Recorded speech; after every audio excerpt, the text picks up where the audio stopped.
शिव जी की कृपा पाने के लिए करें प्रदोष व्रत। अवश्य पढ़ें यह पौराणिक कथा। प्राचीन काल में एक गरीब पुजारी हुआ करता था। उस पुजारी की मृत्यु के बाद उसकी विधवा पत्नी अपने भरण पोषण के लिए पुत्र को साथ लेकर भीख मांगती हुई शाम तक घर वापस आती थी। एक दिन उसकी मुलाकात विदर्भ देश के राजकुमार से हुई, जो कि अपने पिता की मृत्यु के बाद दर दर भटकने लगा था।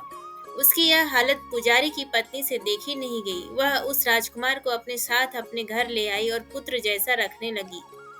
एक दिन पुजारी की पत्नी अपने साथ दोनों पुत्रों को शांडिल्य ऋषि के आश्रम ले गई। वहां उसने ऋषि से शिव जी के प्रदोष व्रत की कथा एवं विधि सुनी तथा घर जाकर अब वह भी प्रदोष व्रत करने लगी। एक बार दोनों बालकों वन में घूम रहे थे। उनमें से पुजारी का बेटा तो घर लौट गया, परंतु राजकुमार वन में ही रह गया। उस राजकुमार ने गंधर्व कन्याओं को क्रीड़ा करते हुए देखा तो उनसे बात करने लगा। उस कन्या का नाम अंशुमति था। उस दिन वह राजकुमार घर देरी से लौटा। राजकुमार दूसरे दिन फिर से उसी जगह पहुंचा जहां अंशुमति अपने माता पिता से बात कर रही थी। तभी अंशुमति के माता पिता ने उस राजकुमार को पहचान लिया था। उससे कहा कि आप तो विदर्भ नगर के राजकुमार हो ना, आपका नाम धर्मगुप्त है। अंशुमति के माता पिता को वह राजकुमार पसंद आया और उन्होंने कहा कि शिव जी की कृपा से हम अपनी पुत्री का विवाह आपसे करना चाहते हैं। क्या आप इस विवाह के लिए तैयार हैं? राजकुमार ने अपनी स्वीकृति दे दी तो उन दोनों का विवाह संपन्न हुआ।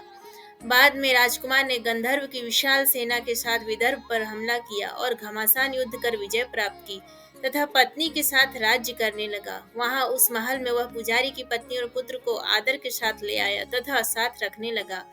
पुजारी की पत्नी तथा पुत्र के सभी दुख व दरिद्रता दूर हो गई। वह सुख से अपना जीवन व्यतीत करने लगे। एक दिन अंशुमति ने राजकुमार से इन सभी बातों के पीछे का कारण और रहस्य पूछा। तब राजकुमार ने अंशुमति को अपने जीवन की पूरी बात बताई और साथ ही प्रदोष व्रत का महत्व और व्रत से प्राप्त फल से भी अवगत कराया। उसी दिन से प्रदोष व्रत की प्रतिष्ठा व महत्व बढ़ गया तथा मान्यता अनुसार लोग यह व्रत करने लगे। कई जगहों पर अपनी श्रद्धा के अनुसार स्त्री पुरुष दोनों ही यह व्रत करते हैं। इस व्रत को करने से मनुष्य के सभी कष्ट और पाप नष्ट हो जाते हैं एवं मनुष्य को अभिष्ट की प्राप्ति होती है।